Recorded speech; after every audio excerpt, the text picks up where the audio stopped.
And this is just, so it's on now, the red light means it's on. And so, but usually they're in the control room back there. So, and if they know someone's speaking, they'll make sure it's on for you. And then I will get the clicker for you. Okay. Okay, cool.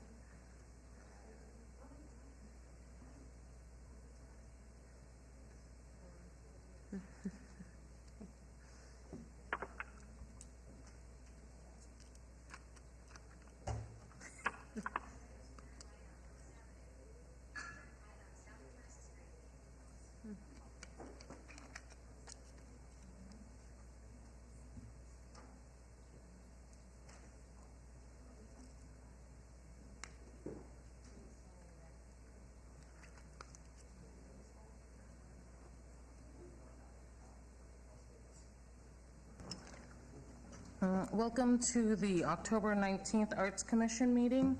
I call this meeting to order. Can we have a roll call, please? Yes. Chair Cleveland? Here. Vice Chair Plaster? Here. Second Vice Chair Hackett Morgan? Excused. Curran? Here. Commissioner Hampton?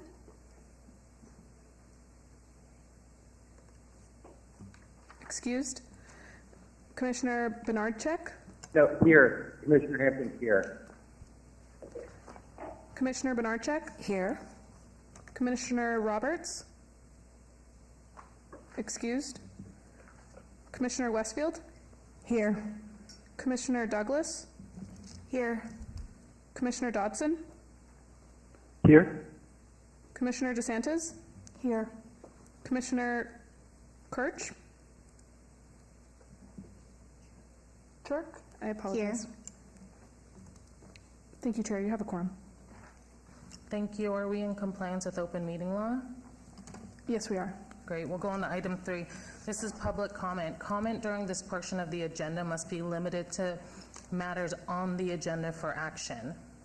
If you wish to be heard, please come forward and give your name for the record. The amount of discussion as well as the amount of any time any single speaker is allowed may be limited.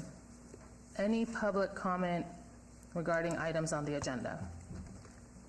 All right, seeing none, we'll move on to item 4 for possible action to approve the final minutes by reference of the regular meeting of September 21st, 2023. Do we have a motion to approve?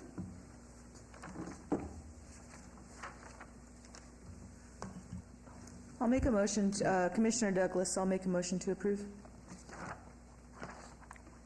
All right, all in favor? Aye. Aye. Aye. Aye. Aye. Aye.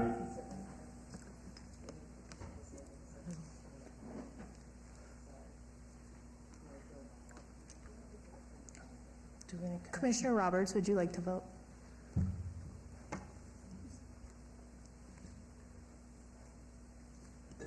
Aye. Thank you. motion passes. Thank you. We'll go on to item 5, a report by me regarding a monthly summary of current initiatives, cultural events, and opportunities. All right. Please join me in welcoming Superior Chirk to the Arts Commission. Chirk is an ink painter, an installation artist born in Hong Kong, based in Las Vegas, Nevada. Chirk's work often utilizes a blend of Sumi and India ink, symbolizing the mixture of her identities. Chirk has exhibited in numerous exhibitions, including those at the Institute of Contemporary Art, LA, Orange County Contemporary Art Center, Center for Contemporary Art, Texas, Mazer Museum, the Natura Museum, and Yellowstone Art Museum. Chirk works for the Nevada Arts Council, serves as the art editor for the Museum of Americana, and teaches at the College of Southern Nevada. She received her BA at the University of California, Riverside, and an MFA from California State University, San Bernardino. Welcome. Thank you for joining us. All right, onward. The Las Vegas Book Festival will be held this Saturday, October 21st from 10 to 6 p.m. at the historic Fish Street School, 401 South 4th Street. This event is free and open to the public, but reserving a spot at LasVegasBookFestival.com is encouraged. Join us on Saturday, October 28th from noon to 4 at Rotary Park for Love Letters to Las Vegas Community Paint Day. Local art group Paints with Care will be working with community members to finish new murals and part of a collaboration with Life is Beautiful in the city of Las Vegas. 901 Henson Street, all ages and free. Join us for a Halloween block party at 3rd Street Promenade from Hoover to Gass Avenues downtown. Fall concert in the park, Asteroid M Halloween block party will be on October 28th from 7 to 11. Free and open to the public. Don't forget to dress up in your favorite costume. For more information about these events and more Department of Parks, Recreation, and Cultural Affairs programming, please visit www.artslasvegas.org or call 702-229-ARTS. All right, commissioners, now's the time. Any happenings that you'd like to discuss and share with everyone?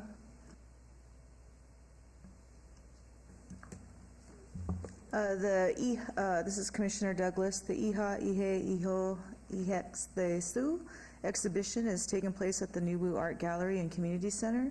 There's gallery hours on Thursdays and Fridays from 4 p.m. to 8 p.m.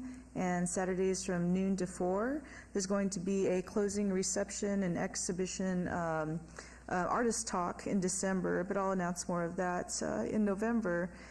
And there's a couple of events to be mindful of at UNLV. There's the annual art walk, and this is going to be taking place on November 3rd from 5 p.m. to 9 p.m., which bridges the arts departments from the Barrack to the Theater. For Judy Bailey Theater, Ham Hall, all the things in between. So it's open to the public. I hope everybody can make it out for that. Also, the UNLV's The Master of Fine Arts program is having an info session, and that's going to be on Thursday, October 26th at 5 p.m. Check out the UNLV website for information about that.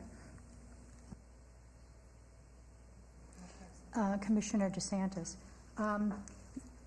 It's the 30th Annual Fine Arts Show at Sun City Summerlin. It's Saturday, November 4th, and Sunday, November 5th, from 10 a.m. till 3 p.m. It's free admission. There'll be art for sale, refreshments, and raffle prizes. And I hope you all will be interested in coming. This is Commissioner Chirk. I want to share that Nevada Arts Council currently are accepting applications for project grant for artists. The grant is $3,000 for any artist to complete an art project. No match is required. Deadline is October 31st. More information will be on our website at nevadanvartcouncil.org. And I also want to share that next month we will have a RFQ workshop that's free. If you want more information, you can look on the website and sign up. This is Commissioner Douglas again. I forgot about also happening during the Night of Art Walk, and really should make just a whole evening and attend both, is First Friday Arts in the Arts District, and it is Native American Heritage Month for November. Nubu Art Collective artist Avis Charlie is going to be representing there. She's a local Dene Dakota artist who does a modernized ledger art style. She's a fine arts painter and nationally renowned.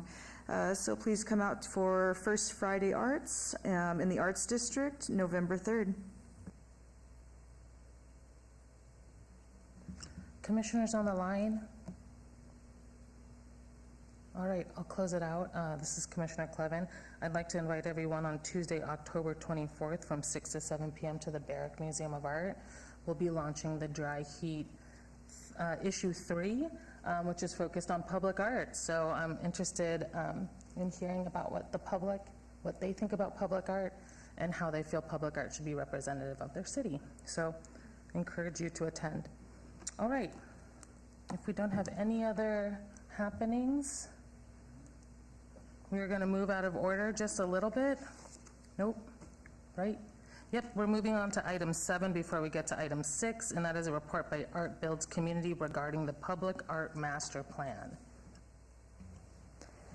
Thank you, Chair Clevin. Rebecca Holden for the record. I'm pleased to welcome Amanda Rawson from Art Builds Community here today to share some information about the activities that have taken place over the last several months in working towards building our new public art master plan.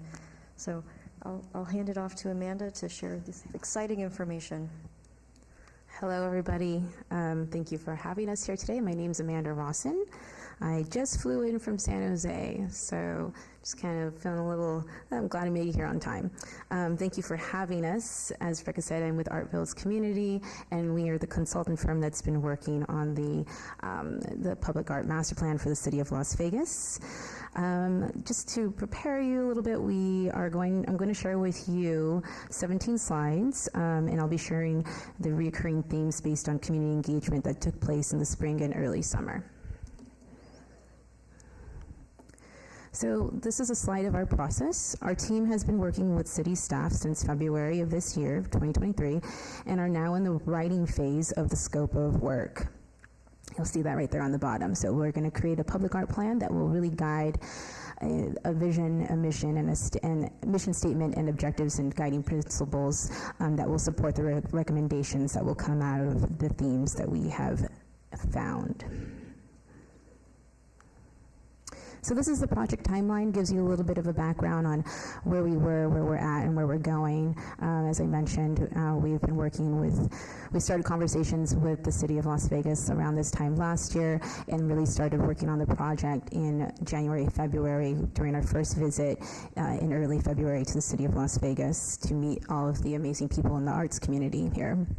So right now, we are in the draft public art master plan point of the work, and we will be providing a draft to city staff in November and later in December to the advisory committee. You'll see here that the goal is to present to the city council in February of 2024. So during our process, we really concentrated on having a lot of conversations, both one-on-one, focus group conversations, meeting people where they were at events that were already happening, and also working with local artists. During the focus groups and the stakeholder conversations, these were a number of the questions that were asked. You'll see here a lot of the questions really focused on asking community members their experiences in the city of Las Vegas around the arts and why Las Vegas is special to them. A lot of that really supports a lot of the notes and data that we analyzed in the last few months in understanding how to move forward with the recommendations for the plan. A lot of the conversations either took place in person during our second visit in May, and we were here for a week.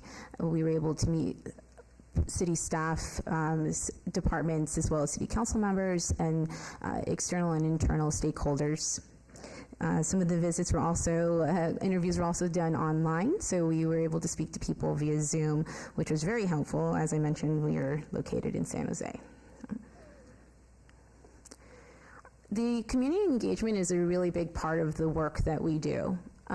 Because we're not from Las Vegas, we felt it was incredibly important to work with the local artists and gain a better understanding of how the arts are viewed, how they're represented, and how people want to see them move forward here in the city of Las Vegas. So between May through July, we focused on gathering community input through pop-up events such as the May 1st Friday Art Walk and the Arts Festival at Symphony Park. We also worked with local artist Fawn Douglas and the New Art Collective to co-lead socially engaging art activities, which gathered feedback and encouraged community members to take a survey that we had available both online and in person. You'll see here that 486 people filled out this survey between May 3rd and July 31st, and we broke it down to share with you who filled it out in person and who filled it out online on the numbers wise. So felt pretty good to see that this was split in half, that we were really engaging in both in-person and online opportunities. So the following slides, 9 slides, are graphs of the responses from the survey questions. I'm not going to go detail to detail on each slide because there is a lot of information, but I know that this is a public presentation, so you'll have an opportunity to view this after the conversation. So for this question, we asked, what is the first thing that comes to mind when you think of Las Vegas? And the top 3 responses you see here were from the community were entertainment, tourism, culturally diverse, and culture. We've also shared with you other responses that the community provided where they were able to put it in on their, type it in themselves. So these are it's interesting because these were singled out particularly because they were the most common type of response that was received from the community members. The second question here was asked, where would you like to see public art in the city of Las Vegas? And you'll see here that the top 3 responses here are neighborhoods, parks and trails, and downtown. Business districts isn't too far behind, but you'll see that the library and the desert and other are definitely further lower on the list. Here, the other responses are interesting. I think some of the community members were able to provide us specific neighborhoods, which is helpful when we were having conversations and reviewing the notes from the conversations that we had with in interviews and community members to understand where people would like to see more public art in the city of Las Vegas. The next question here is, what type of art would you like to see in public places in the city? So the top responses here are murals, functional art, number 2, and then art performances and sculpture. So I shared 4 here because you'll see here that people really love public art, and it's hard to call out the top 4 because you'll see that these 7 that are pretty much close in line with each other are also favorited by the community members. The historical art, interactive and kinetic art, and environmental art were not too far behind from the top 4 that I suggested. This is helpful for us as we think about how we're going to write recommendations on the type of artwork that people would like to engage with in the community, and how can we bring those art forms together, to tell the same story. Let's see. So we also asked people to share places where they visited outside of Las Vegas, where they experienced art. There was a number of cities throughout the world that people mentioned, which was really fantastic to see, but here we listed the most commonly called out locations, and not all of them were cities. Some of them are actually places like the Neon Museum or the Arts District or 2015 Head Sculpture. But the cities that are with the asterisks are the ones that were most commonly written down as a response to this question. So you'll see Austin, Seattle, Washington, D.C., Chicago. And this really tells us that people who are filling this survey out, have traveled there. Really, they're people that have been around the world, and they've seen and experienced cultural opportunities in other places. We also asked where people like to take visitors in Las Vegas, and this is a list that identifies more so locations throughout the city. This is helpful for us also when we think back about the time that we spent here, where we toured our own selves and drove around the city to get a better understanding of the different neighborhoods and locations that people like to frequent. Additionally, we also asked, where do people tend to gather to celebrate special events in Las Vegas? We like to ask this question when we are working in different cities because it's different for every location.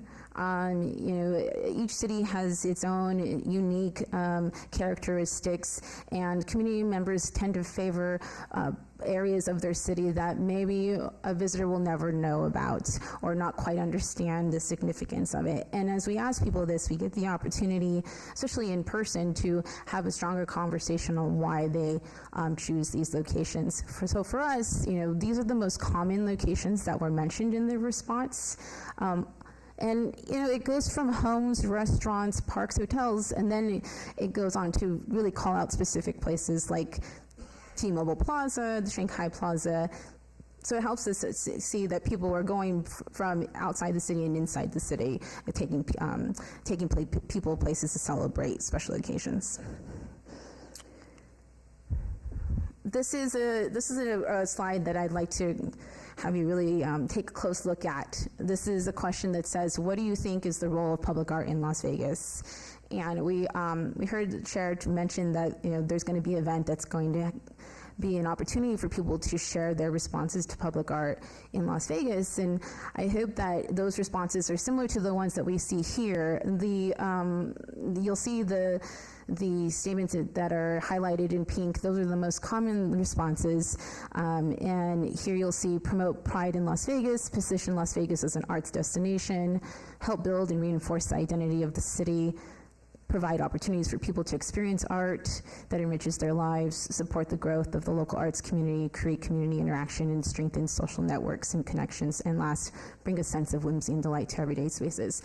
Now, we know that these are called out by being in a different color because they were chosen as top choices by community members, but I would also like to add that does not mean that we'll be ignoring the areas that are not highlighted in pink, because there are parts of it, such as support tourism, encourage economic development, that we know as public art planners are incredibly important to the success of a public art program within a city like Las Vegas, as we build this public art plan.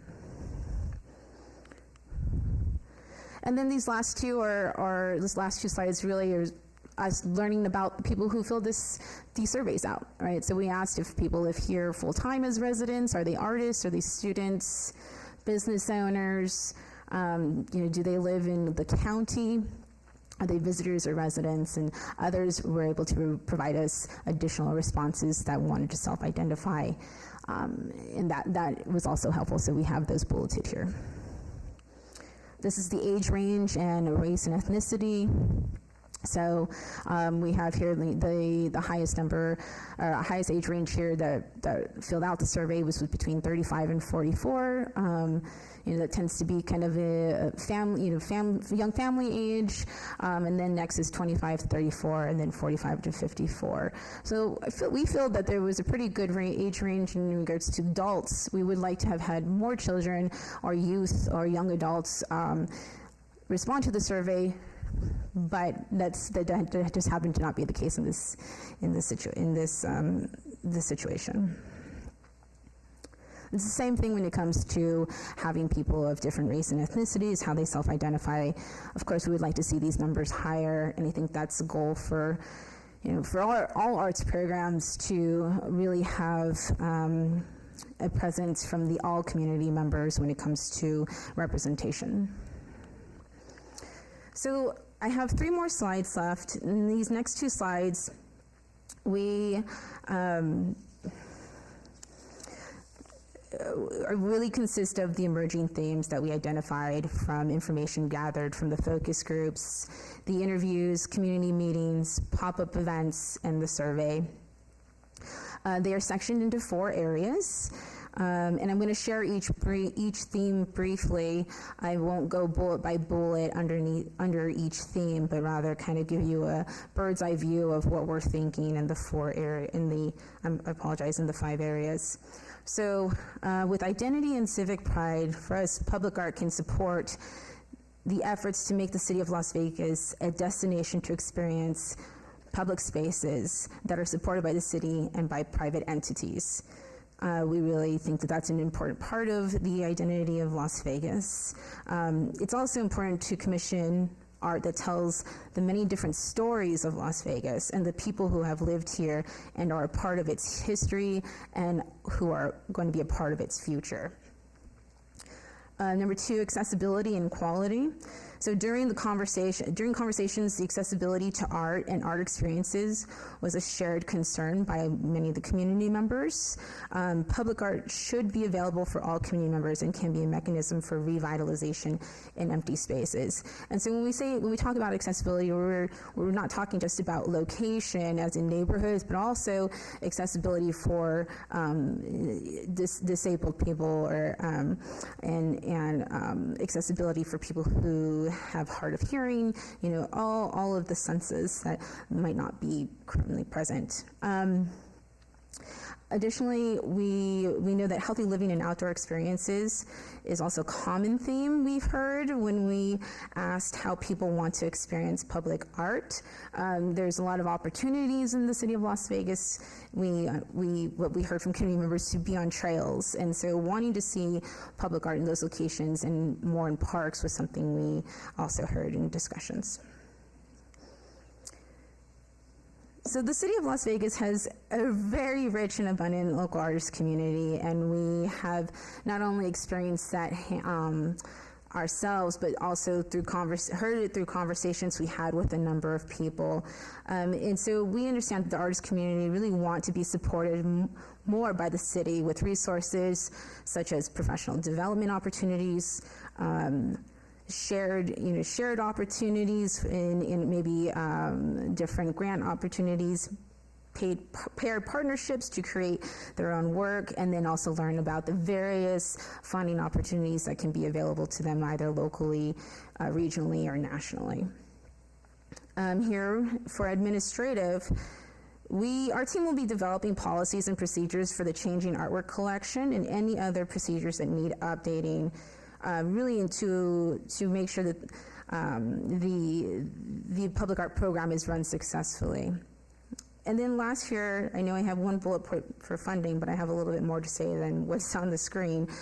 So during our conversations with staff, some of the ideas we were looking at to fund the arts is a private percent for art, which is connected especially to areas where specific plans are being developed, such as, for example, the medical district. We're also looking at existing resources such as the Visual Improvement Program, for example, which is run by the city, and how to integrate art into special districts where plans are happening, such as the Arts District Plan. So this is my last slide. These themes will turn into recommendations, as I've mentioned, and they will be followed by project examples based on what we heard throughout the process in the Public Art Master Plan. To keep you informed, again, we're going to be submitting a draft plan to staff in November to review before it is shared with the steering committee, who will be reviewing that on December 11th. And then we will be receiving their edits on December 18th. It is really still our goal to present a designed plan to the City Council in February. So that's my presentation. Thank you. Thank you. Commissioners, do you have any questions? Commissioners on the line? All right, hearing none. Thank you so much for the presentation. We're looking forward to the future, seeing the plan. Thank you. Thanks for having me. All right, we'll move on to item number 6, a report by Cultural Affairs staff regarding a monthly summary of current initiatives affecting all wards.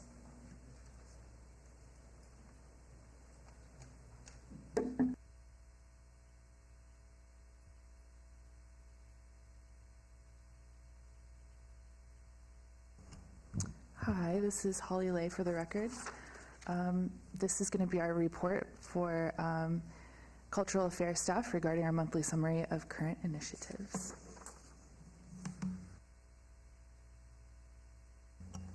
Rebecca Holden. I'm pleased to share with you that staff yesterday presented the fiscal year 2024 Municipal Arts Plan to Las Vegas City Council, and it was unanimously approved. And so that plan included the 8 projects this commission previously voted on and approved at the September meeting. And so we are proceeding with all of them, so very excited for that. Holly Lay. Our upcoming commission schedule on November 16th, we'll have the regular meeting of the Las Vegas Arts Commission at 4. We will have no meetings in December and return on January 18th for the regular meeting of the Arts Commission at 4 p.m., as well as in February on the 15th at 4 p.m. We also want to extend a welcome to Superior Church for joining. We're very excited for you to join the Arts Commission and look forward to your participation.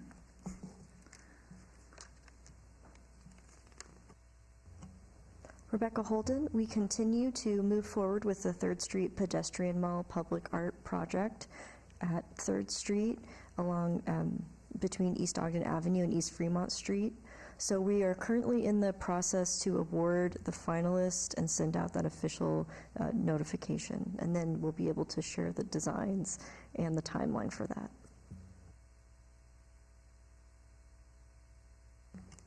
Holly Lay. We had our AMP reception, and it was a huge success. It was hosted by Mark Abelman at Inside Style. Eric Roberts and Maggie Plaster were in attendance, along with Councilwoman Diaz. And we're excited to be finished with this AMP utility project in the Arts District. This is Mary Szabo. So in addition to those Main Street cabinets, we are working on 3 additional cabinets in the design stage. These are based on community requests. So right here, you will see design proposals for 522 St. Louis by Bracken Hermanson and a design proposal for 1300 California Avenue by Vision. And if these designs meet the commissioner's approval, we can move forward on these final projects using the last of the FY23 AMP budget.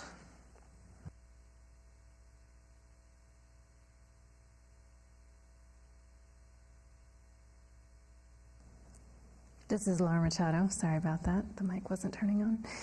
We have 2 calls for artists that are opening right now. The first one on the screen is the Art in Public Places exhibition and artwork purchase program.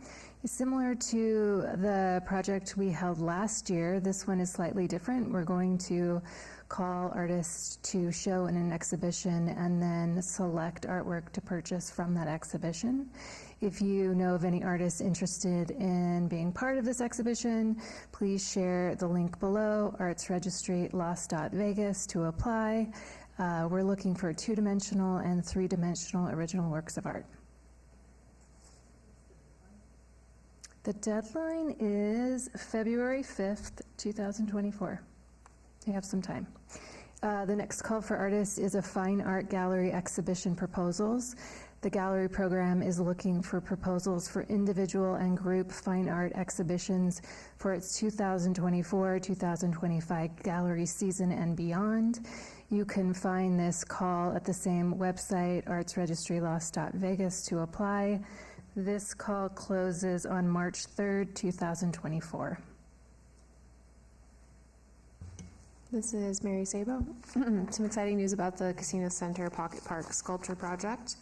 So as you may remember, 4 finalists presented their design proposals to the evaluation panel on June 28th, and we are now finished.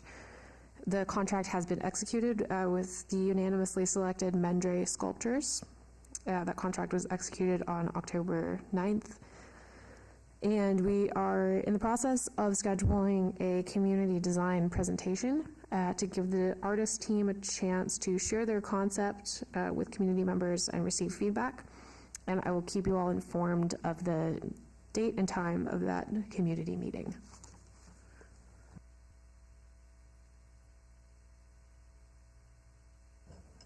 Laura Machado. We're continuing to work on the Downtown Civic Center Plaza Public Art Project. As we've discussed in previous meetings, the request for proposal closed yesterday, and we received 7 proposals from Alice Aycock, Ballnog Studio, the Lipsky Group, Cliff Garton, Creative Machines, Future Forms, and Soft Lab. We're compiling all of those proposals. We're going to take it to city management and council for them to review, and then we'll share more information on the evaluation in the coming months. Rebecca Holden. Our team continues to conduct regular condition and inventory reports of items in the collection, and we're able to generate listings of current maintenance and conservation efforts. So I'll share some slides with some of those activities currently taking place. And just a friendly reminder that everyone, if you have a concern about public art in your community, feel free to reach out to us at publicart@lasvegasnevada.gov. If it's not public art that we oversee, we can always help connect you with the right folks, but we always appreciate being contacted if someone observes graffiti on public art in the city. That helps us to respond quicker. So the first one is a continuation of the Ansan Sister City Park sculpture refurbishment that began in fiscal year 2023. We had that concrete replaced and refurbished, and now this week Eric Pulowski is currently working on cleaning and polishing the bronze and the plaque as well. This is Mary Sabo. So with the approval of the FY24 General Collections Care Maintenance Funds, staff proceeded with hiring Diptych Art Services to apply a fresh coat of UV and anti-graffiti coating to this lovely mural by Argu titled A Rose in the Desert. This is one of the older murals, one of the oldest murals in our collection. Not super old. It was created in 2005, and it's located at the Rafael Rivera Community Center. And as of yesterday, this conservation project is complete. Rebecca Holden. I'm also pleased to announce that part of the approval of the fiscal year 2024 Municipal Arts Plan included that approval of the funding for Paintbrush Gateway, and we are underway with coordinating next steps for repairs. I had a meeting with a lighting designer yesterday and have been in communication with the artist estate, who's very excited about these next steps. Also, staff continue to maintain, conserve, and restore several AMP utility cabinet project sites throughout the city. Featured here is a cabinet created in calendar year 2022 by artist Eric Saraceno on a Las Vegas Valley Water District utility cabinet. And so on the left is the original image, and on the right is what happened when graffiti was found on there, and I believe one of the Water District graffiti abatement team members went ahead and covered that graffiti. So we're now working through best steps for either removing that gray paint and restoring it, or possibly considering working with the artist to have it repainted, depending on the integrity of the coating that is supposed to be protecting it. Laura Machado. We're also working with Chase McCurdy of 33 Gallery. He has been contracted to clean and maintain the living black pillars located in the historic Westside Legacy Park. This is Mary Sabo. We are proceeding with hiring artist Dre Wilmore to touch up and reapply anti-graffiti coating to his original mural at the West Las Vegas Arts Center that was created in 2018. He's also going to be touching up and coating the original community mural on the walls that was created at an unknown date. So there's some pictures there of the fading that has occurred over the last few years, and so he's just going to be touching that up and getting that wall nice and fresh. This is Holly Lay. We have finally got a lot of plaques finished for several of our sculpture and mural projects. We have one that we placed for Equal Justice for All by Barbara and Larry Domsky, and Rhythm and Hues by Denise Dwart that are in production right now. And then Our Collective Strength Has No Boundaries and Flight of Healing and Larger Than Life all now have their plaques installed on site.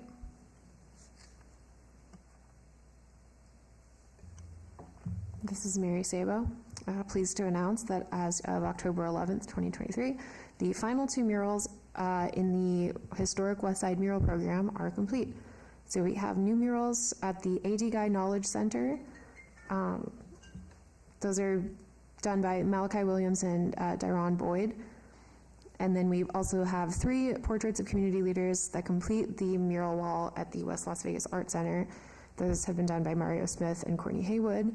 And these are the final notes on this successful community-based program. So project manager Chase McCurdy has been closed out of his contract with the city. We've used the majority of the mayor's fund budget. The remaining budget is going to be used for dedication events for these final 2 projects, and those are being planned, and I will keep everyone updated on those events. Rebecca Holden. I shared with this group at the September meeting that we had been working over the last several months with stakeholders and with the Ward 1 office to distribute the $436,000 allocation from the Percent for the Arts Fund towards public art in the medical district. And we also were able to acquire another $236,550 of capital improvements funds from the Ward 1 office to help with the construction projects or the construction costs associated with these projects. So I'll just share a little bit of information about each one of these. But first, just a breakdown here of the budget. So you can see the specific locations, the parcels they would impact, the Percent for the Arts Funds portion, as well as the Capital Improvement Project Funds portion. And so the largest one that is underway currently is the Rancho Gateway Public Art Project. And so that would be a commissioned original work of art at the intersection of Rancho Drive and Rancho Lane. And so we're currently working on building out that scope of work for that project and moving forward as quickly as possible with the solicitation. It is working in alignment with the larger infrastructure project there at that corner, and so we're luckily able to fold it in with their timeline. Next, the project that you're most likely to see soon out of all of these is the Wellness Way mural. So after a competitive multi-phase solicitation process, Ross Takahashi Brummer and Amy Soul have been selected to complete the mural titled Harmony and Bloom along Wellness Way in the Las Vegas Medical District. So it's a very long wall, and so the best way to share their designs, I felt, was to incorporate some pictures of their renderings of how the mural will look once the project is completed. So we're still in the contracts negotiation phase. And so once that's complete, we'll have a schedule and we'll be able to share updates with the completion deadline and then a celebration upon conclusion of that. We're also working on a project at that same intersection and building the scope out for what will be called the Wellness Way Gateway, also at the intersection of Wellness Way and Martin Luther King Boulevard. This is Holly Lay. We are also working on the scope for a sculpture at the intersection of Payhor Drive and West Charleston Boulevard. We have discovered a location that we can use to create like a 10 by 10 foot size medium sculpture, and hopefully we'll be getting that out as an RFQ soon.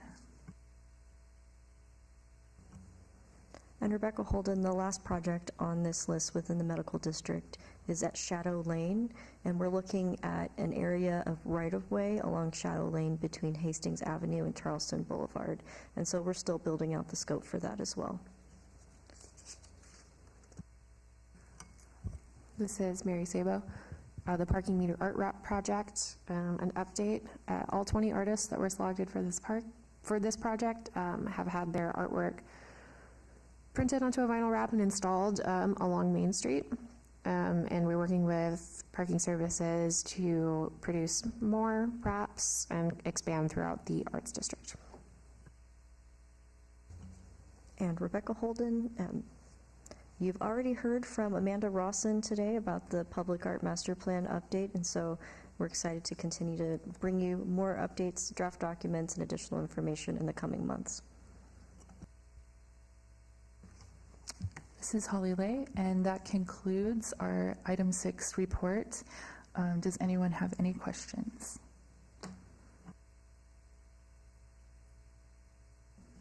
Commissioners on the line, any questions? All right, hearing none, thank you very much for the report. Lots of stuff happening. We'll move on to item number 8. Discussion for possible action regarding the purchase or lease extension of contemporary project sculptures Better Luck Next Time, located at the corner of South Main Street and Gas Avenue, and Mushroom Cloud, located at the corner of South Main Street and West Colorado Avenue. This affects Ward 3. Thank you. This is Laura Machado. We are bringing this to you today. We created a contemporary temporary public art program, and we worked with 10 artists to install temporary artworks for locations throughout the city. You can see here in front of you, Shan Michael Evans, Better Luck Next Time, located on Main Street and Gass Avenue. This sculpture was installed in October of 2022. The intention was to have this artwork in place for 1 year. After further discussion, we decided that potentially we could extend this period to an additional year. We reached out to the artist to ask how much he would charge for a temporary extension of the lease, and then also the price if we were interested in purchasing it to be part of our permanent art collection. His response was $2,000 would be the amount for an additional year, and $6,000 would be the amount to own it and have it be part of our permanent collection.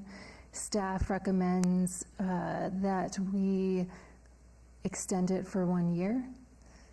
So we're bringing it to the Arts Commission to have a conversation on how you feel we should move forward. We have another piece. The next slide is by Pasha Rafat, Pixelated Mushroom Cloud. It was installed in November of 2022. It's located on Main Street and Colorado Avenue. The intention was for it to be installed for a year. The artists provide the following quotes: $5,000 for the additional year, and then $10,000 to purchase the artwork as part of our permanent art collection. We wanted to discuss both of these and request your recommendations. This is Commissioner Clevin. This is Commissioner Curran. Can you remind me what the initial investment was, the initial cost? Each artist was allocated $10,000 for the artistic services. That was issued in multiple payments. There was a first installment payment to gather materials and create for the fabrication. Then when they installed, there was another installment payment, and at the end of the year, there was a final payment for them to remove the work. So both of these artists have received the first and the second milestone payments, and the remaining outstanding is the final to remove. We haven't gotten to that point, so $10,000. This is Commissioner Westfield. So if we paid $10,000 to begin with, why is there another $10,000 to be able to keep it for good? Is that what it is, to permanent collection? This project was part of a capital improvement fund. It wasn't through the Percent for the Arts, and it was for temporary artwork to activate certain neighborhoods or locations throughout the city. So that $10,000 was for 1 year. When we reached out to the artist to talk about either extending that, they gave us a price to extend it for 1 year. Shan, his amount was $2,000. Pasha's is $5,000. This is the amount that they're telling us that they would charge. And then there's the amount for the permanent price. So, well, 1 year This is extension. Commissioner Curran. Do you mind sharing what was the amount withheld for removal? 50% for fabrication, 25% for install, and then 25% for removal. So they've been paid $7,500. Correct. How much, this is Commissioner Westfield again, how much would it have cost if you just would have offered to have them make the art piece and just pay for it? Well, we didn't actually solicit this project for a permanent piece. For example, the similar sized permanent piece on the corner of Charleston and Maine was $26,000. That was by Javier and Yasmina. Thank you. Hi, this is Holly Lay. I was communicating with the artist, and to clarify that question, I did ask them what would the total amount be, subtracting that $10,000 for this piece, and that is where we got those numbers for the final purchase, and then leasing it, basically renting it for another year to have on display. Commissioner Westfield again. So would there be another person interested in having this piece. It just seems like they're just putting numbers to stuff, and at a certain point. Well, the question is whether we extend the lease or purchase, or Right. we just, we Yeah. complete the project as described. Yeah. I have a question for clarification. If this project was a temporary project, is it a project that's going to continue? Like, is there space for another artist to showcase their work? Or was this something that was a project that's already done and closed, and now we're just trying to figure out how to conclude it? This is Laura Machado. We've expended the funds for the contemporary temporary public art project. When these are removed, we will have to source additional funds. We wouldn't be able to use the percent for the arts because it's not permanent. That being said, we have these pedestals that are installed on Main Street, and we would like to have these particular spots throughout Main Street activated. At this time, we don't have additional funding for it, though.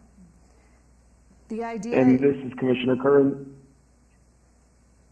Sorry, you staff recommended extending the 2K year for the first one. Did staff make a recommendation on the PACHA for 5K for an additional year? The recommendation was to extend it for a year for both. Can we offer 2K for both? This is Each of Commissioner them Clevin. 2K, I guess. I agree with Commissioner Curran. I think if we're going to do an extension, make it uniform for both artists, since the original project was a uniform number for both artists. One other question, what's the feedback been from the community about these pieces? Do they want to see it last longer? This is Commissioner Curran. I can say one nearby property owner I have spoken to, not the biggest fan, for whatever that's worth. Can you clarify which property owner? 801 South Main. Can you repeat what you said towards the end? I missed what the property owner said. They just weren't the biggest fans of these. Oh. Well, the money that we're talking about extending it, could you find another artist to put something else there?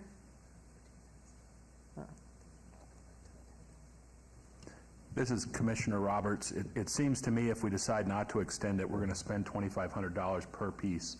So if we extend it, one of them's a wash to get an extra year with the money we've got to spend already to have it removed. That's the extra 25% of the initial contract. Seems we could have art in place for a pretty low cost. Loved or no, art's in place, and to me that's got a value worth considering. But you still have to pay the $2,500 when you take it the next year, right? Take it down. So it just gives you an extra year.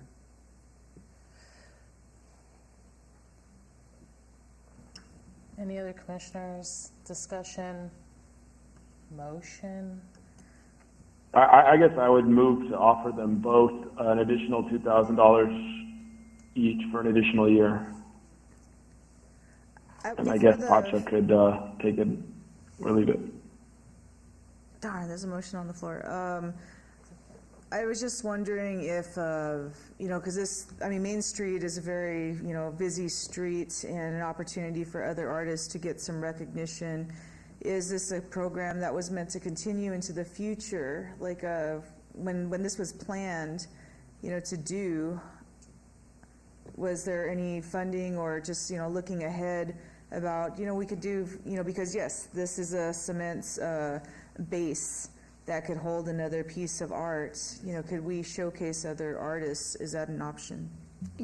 So the contemporary program has been in the works for the last, I want to say 4 to 5 years, but we have finally expended all of the budget through the Capital Improvement Project Fund. So if we decide to move forward with new artwork, we would have to source funding beyond the percent for the arts account. What we're looking for the Arts Commission is just a recommendation on how you would suggest that we move forward. Do you think that we should continue with another year lease? Should we look at potentially purchasing the artwork? And so I don't think necessarily we're looking for an agreement or a vote on the dollar amount, just a recommendation on how you would you would advise us to move forward.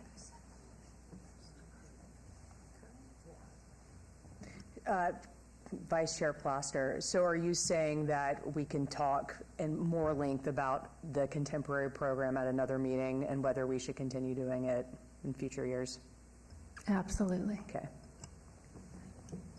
I would like to second the motion that Commissioner Curran had made about leasing for, was it another 2,000, Commissioner Curran?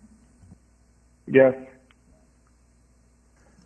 This is Commissioner Roberts. Can I just ask for an amendment to be made that we ask to extend and let staff negotiate the fee? Val, does Karen have to make that? One of the things we've been discussing here is that normally when we have an expenditure that's final action, there should be a disclosure on the agenda about the upper limit of that expenditure. So if some motion today is authorizing staff to expend money, and that's not going to go to council, we'd recommend that it come back with an upper limit on the agenda item to authorize that expenditure. Commissioner DeSantis, I do have a question. Turn your mic on. I have a question. If the sculptures are removed, I know we're not just, we're just talking about extending it, but eventually they could be removed. What happens to them? Do they go back to the artist? Yes.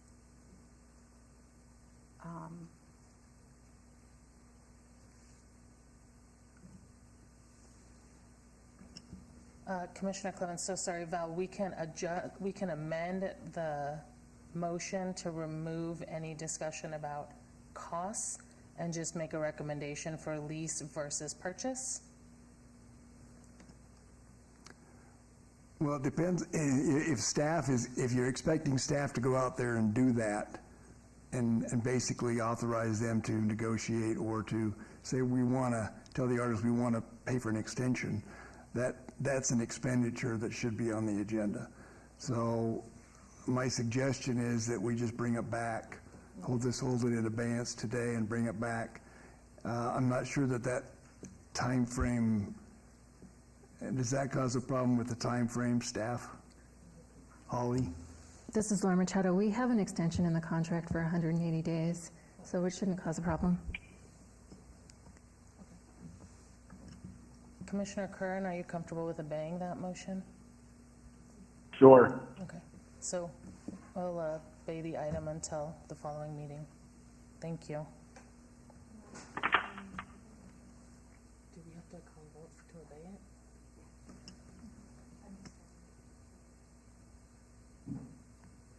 And then Curran has to make that abeyance motion? Yeah. Okay.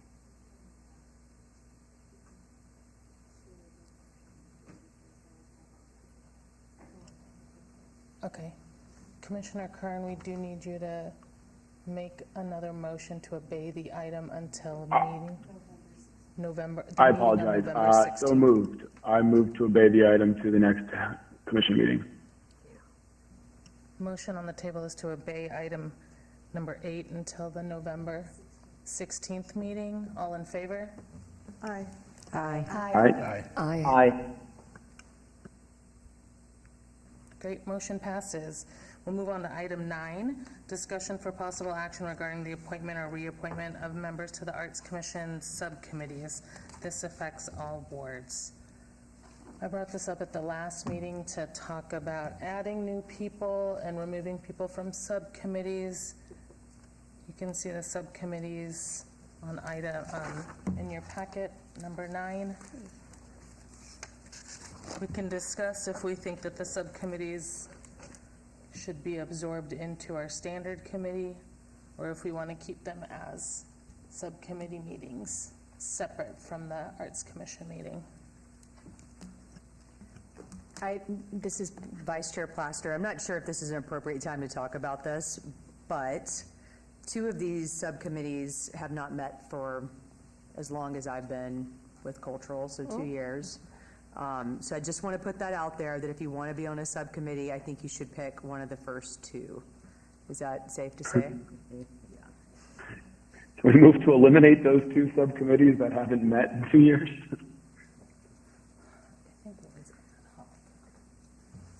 Maybe staff could explain what those other two, the Public Art Advisory and Fast Track, are intended to do. Rebecca Holden, I'll chime in for the first one, the Public Art Advisory Subcommittee, because that's the one that I'm most familiar with, having met previously. So this group advises on the policies and procedures of the Arts Commission and is also responsible for considering donations, deaccessions, and for making recommendations to this larger body about that. We were for a long time having that subcommittee meet in advance of the regular meeting to review donations, but then it just wound up being a repeat of that same conversation being brought to the full Arts Commission. And so we've since kind of dropped off on that practice and just been bringing donations and deaccessions to this larger body for their input. So that's the context for that one. And then the Fast Track Subcommittee, I can say even further back, for as long as I've been on the Arts Commission, the Fast Track Committee has never met. However, the intent is there, and I think we're seeing a lot of projects that are coming up as of late. We're looking at building essentially fast track systems so that we can cut out on some of the time for solicitations. However, I'm not sure if that necessarily needs to be brought as a subcommittee to the Arts Commission. So more clarity on that if that helps.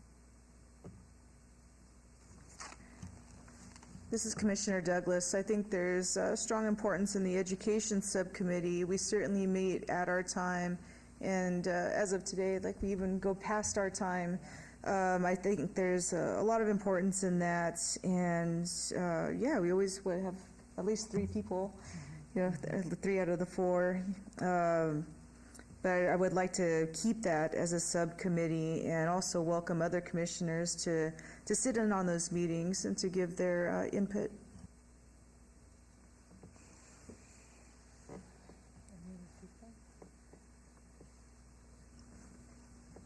Okay, this is Commissioner Clevenson. We open up the floor if you'd like to join these committees. Those committees would be Education Subcommittee and the Project Development Subcommittee. The Project Development Subcommittee only meets once a year before our big meeting, so that's a low commitment. Education Subcommittee, we're probably meeting it quarterly or 3 times a year, yeah. And that's just 30 minutes before this standing meeting. This is Sapira. I will join the Education Subcommittee. This is Commissioner DeSantis. I would like to join the Project Development Subcommittee. This is Commissioner Benarchak. I would like to join the Project Development Committee. And this is Commissioner Roberts. I'd like to join the Education Subcommittee. This is Mary Sabo. Just a reminder that subcommittees may have no more than 6 members. Commissioner Clevin, does the chair have to sit on all of them? And does the chair count as one? I'll defer to Val. If Val can provide, or Ashley, I'm not sure about the chair. I think the bylaws talk about the chair being able to be a member of any of those committees, but it's not mandatory. If you're going to participate, if the chair is going to participate, then that would be counted as one of the total, so that we would be careful not to exceed 6 in any case. Okay.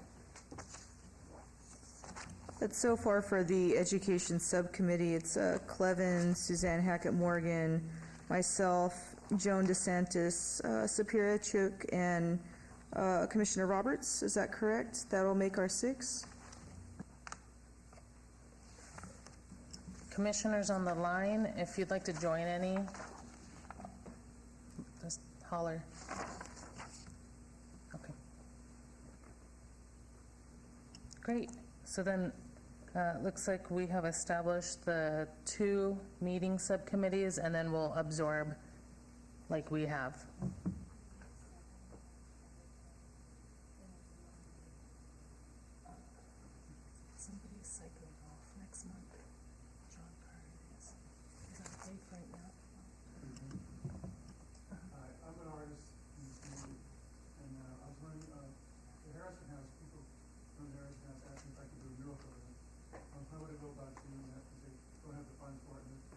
We're gonna get to that in item 12.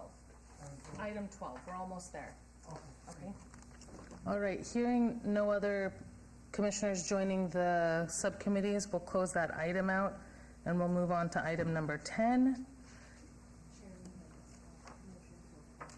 Oh, let's go back to item 9. We'll need a motion to approve the new subcommittee members to the Education Subcommittee, so that would be Sapira Chirk and Eric Roberts, and to the Project Development Subcommittee, we'll be adding Joan DeSantis.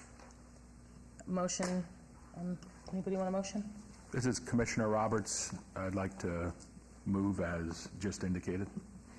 All right, all in favor? Aye. Aye. Aye. Aye. Aye. Great, motion passes. We'll move on to item number 10, presentation by Zornitsa Moiseva regarding a proposed project to paint stenciled phrases on city-owned sidewalks with final locations to be determined, all wards. Chair Clevin, this is Rebecca Holden for the record. Zornitsa is not able to join us today. However, I would be happy to present those materials on their behalf. Otherwise, the item could be stricken from the agenda and brought forward at a later time when they were able to present the materials themselves. Do we have a motion to obey the item until the next meeting?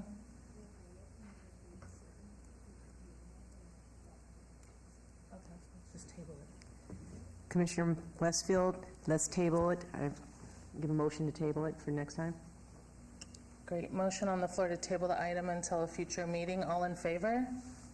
Aye. Aye. Aye. Aye. Aye. Motion passes. We'll move on to item number 11, discussion regarding topics for future agenda items. Comments made during this portion of the agenda by individual members shall solely refer to proposals for future agenda items, and any discussion shall be limited to whether or not such proposed items are within the purview of the commission and or whether such proposed items shall be placed on a future agenda. No discussion regarding the substance of any such proposed topic shall occur, and no action shall be taken. Commissioners, any items for the next agenda?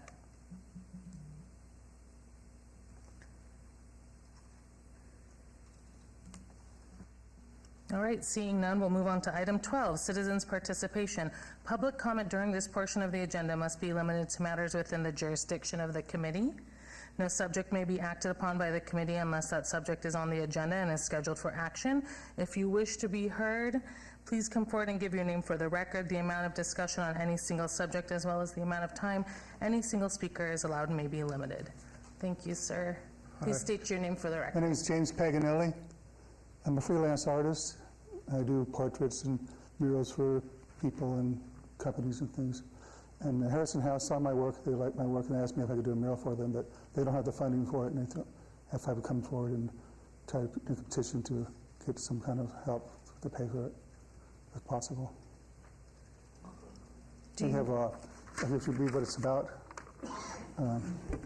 we have, we're celebrating the legacy of the pioneers of the golden age of Las Vegas entertainment. Pearl Bailey, Halle Belafonte, Nat King Cole, Sammy Davis Jr., Billy Eckstein, Joe Louis, Johnny Mathis, and Nancy Wilson. Portraits of all of them on the wall, and underneath would be the city of Las Vegas going across, and the Harrison House in the middle. And me and maybe another artist could be involved. I have a black artist would be interested in helping me out, and for the and be like a good thing for the community. Maybe we'll get some children involved in this project possibly too, in the elementary school down the street. So if it's interested, if we could do something like that. I'll have staff respond. Hi, this is Mary Sabo for the record. I actually have a phone call scheduled with Catherine Duncan of the Harrison House. I'm sorry? I have a phone call scheduled with someone at the Harrison House to discuss more details about this and possibly connect the Harrison House with the Mayor's Fund. Yeah, there's a 40-foot mural, 5.5 feet tall, 40 feet long, right on the outside of the Harrison House, near the sidewalk. And there's houses just across the street, and then there's a dull, like, old, faded mural on there right now, and part of it's like empty, nothing on it. Part of it's just like they didn't finish it, and doesn't really look very good, and they'd like to do something there. Mr. Paganelli, I'm Maggie Plaster. I'm the vice chair of the commission. We understand that you want to do a mural there, and it would be great because it would add to all the West Side murals. Because it's on private property, Percent for the Arts cannot pay for that mural, but we might have other avenues. So Mary is going to be talking to Katie Duncan with Harrison House soon, and we'll see if there's other ways we can pay for the mural. Okay, But it won't be through this commission. okay, thank you very much. Thank you. Thanks for being here. Okay, bye. Thank you. Any other citizens' participation? Thank you. All right, seeing none, I adjourn this meeting. Thank you. Thanks.